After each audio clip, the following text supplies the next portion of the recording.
Salve Maria Santíssima.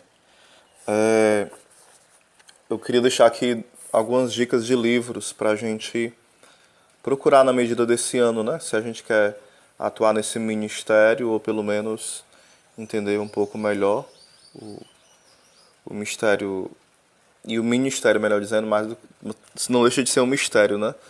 O mistério da palavra que adentra a nossa vida e nos faz ir ao ministério como serviço de amor.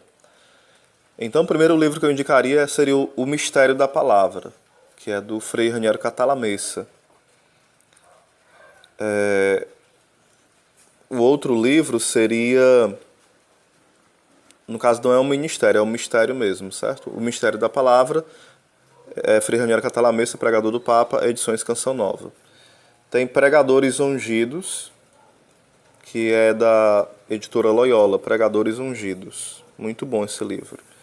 Ele vai mais em linhas da espiritualidade também de uma pregação de fato ungida, né? Aí ele mergulha de fato na espiritualidade desse ministério.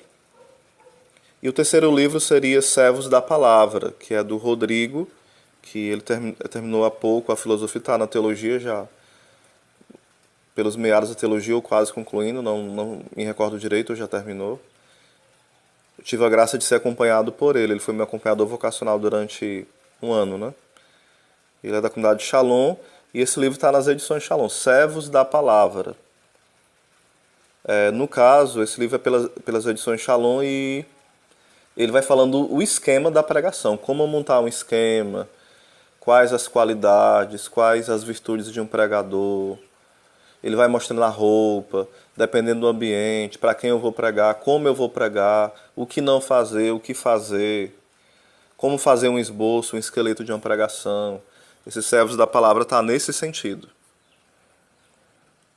Uma outra coisa, seria bom a gente estar também assim, quando nós queremos pregar a palavra, nós precisamos nos espelhar em pessoas, claro. Mas devemos ter cuidado para não virar papagaio, por exemplo. Eu escuto, digamos, Padre Paulo Ricardo, Anos dos Reis, Moisés Rocha, Professor Felipe Aquino, Irmão Trovão, o Frei Rufus, né, as pregações gravadas dele, o Padre Léo, e por aí vai. Aí eu começo a só repetir o que eles falam. Eu não investigo, eu não analiso, eu não medito, eu não rezo com aquilo que eles falaram. Eu apenas engulo tudo, sem meditar. Não é que tem que ficar questionando eles, não. Se bem que a gente pode questionar. Mas a gente deve procurar saber de onde foi que saiu aquilo. Aquelas fontes que eles falaram. Às vezes, mas eles não tiraram de nenhuma fonte. Foi da oração deles, da meditação, da forma que eles entenderam, né, uma forma nova. Tudo bem. Então, se é assim, mais ainda a gente deve ter esse cuidado para não estar só repetindo. Porque nós podemos incorrer em ter uma espiritualidade muito robótica, muito fantasiosa, muito estéril. Não é que nós não possamos repetir, nós podemos repetir. Ó, fulano falou isso, né? Podemos citar os santos, né?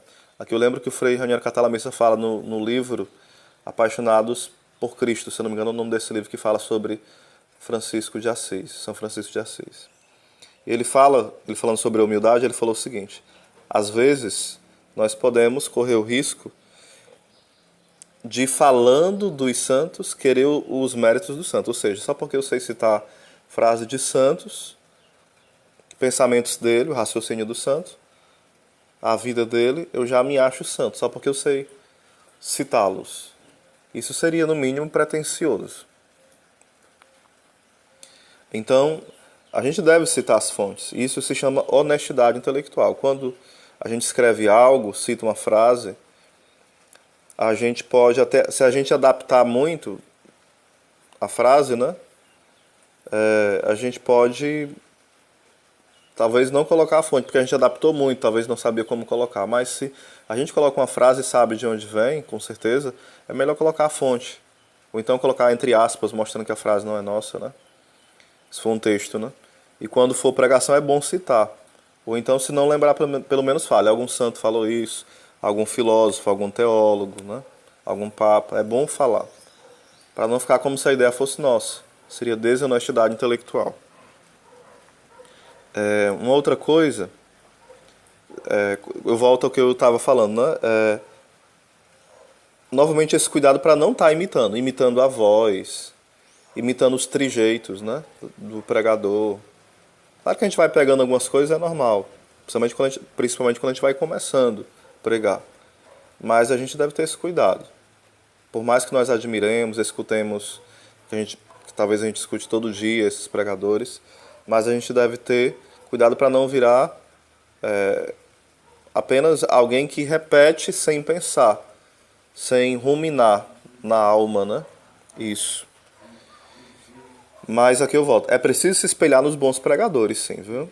Porque às vezes a gente começa a ouvir péssimos pregadores no sentido de serem melosos excessivamente, liberais excessivamente, que leem literatura protestante excessivamente, que repetem frases de filósofos ateus, né? Várias vezes, ou algumas vezes, melhor dizendo, eu já vi pregadores muito bons, mas que deram os burros na água porque começaram a repetir em programas de televisão frases de filósofos ateus. Aí depois deu uma polêmica pela frase que ele falou e nem disse de quem era a frase, né? Então, é perigoso isso. Muito perigoso. Uma outra coisa, o pregador não vai ser ungido porque ele grita. Ou ele não vai ser manso porque ele fala baixo, não. A unção da pregação, né? Depois a gente pode falar o que é de fato a unção. No caso, o livro Servos da Palavra explica bem direitinho. O livro Pregadores Ungidos também, né? E a gente deve ter esse cuidado. Achar que ungido é só gritar, tá orando em língua, no reteté, como falam os protestantes. Isso é um equívoco, né? Isso faz parte de uma espiritualidade, ou há alguns aspectos, ou então faz parte do próprio temperamento da pessoa, da própria personalidade, né? A gente não deve estar medindo quem é mais ungido ou menos, ter esse cuidado. Outra coisa é ter uma boa literatura. Como eu já falei no outro áudio, às vezes a gente fala assim, vamos aprofundar a Bíblia. Precisamos aprofundar a Bíblia, mas ler a Bíblia com a cabeça católica. Com a cabeça católica. Senão a gente vai tirar conclusões protestantes, ou até piores do que as que eles colocam de forma herética, né? Devemos ter o cuidado para não fazer o seguinte, é só um pequeno comentário. Uma vez um protestante ia no carro comigo e falou assim, viu uma cobra, né, quando o carro parou, na hora que a mulher ia descer, a mulher ficou assim com medo da cobra, normal, né? E ele falou assim, olha bem que Gênesis fala que vai haver uma inimizade entre a serpente e a mulher. Olha o entendimento. Uma palhaçada isso aí, né? Ridículo. Então a gente deve ter esse cuidado, porque às vezes, em nome de ser super, mega, hiper inteligente, vai tirando conclusões que são totalmente equivocadas. Quando a gente descobre algo novo, como diria o padre Paulo Ricardo, né? E alguém já disse para ele, né? Como ele falou, ou nós suspeitemos, ou nós somos grandes santos, ou heréticos, né? No mais, geralmente, é mais fácil ser heresia, porque em 2000 anos ninguém ter pensado aquilo. Sempre que eu estou rezando, né? E vem uma ideia nova, que eu acho que é nova, quando eu vou olhar e estudar, algum santo já falou. E eu me alegro com isso. Me alegro mesmo com essa questão, né?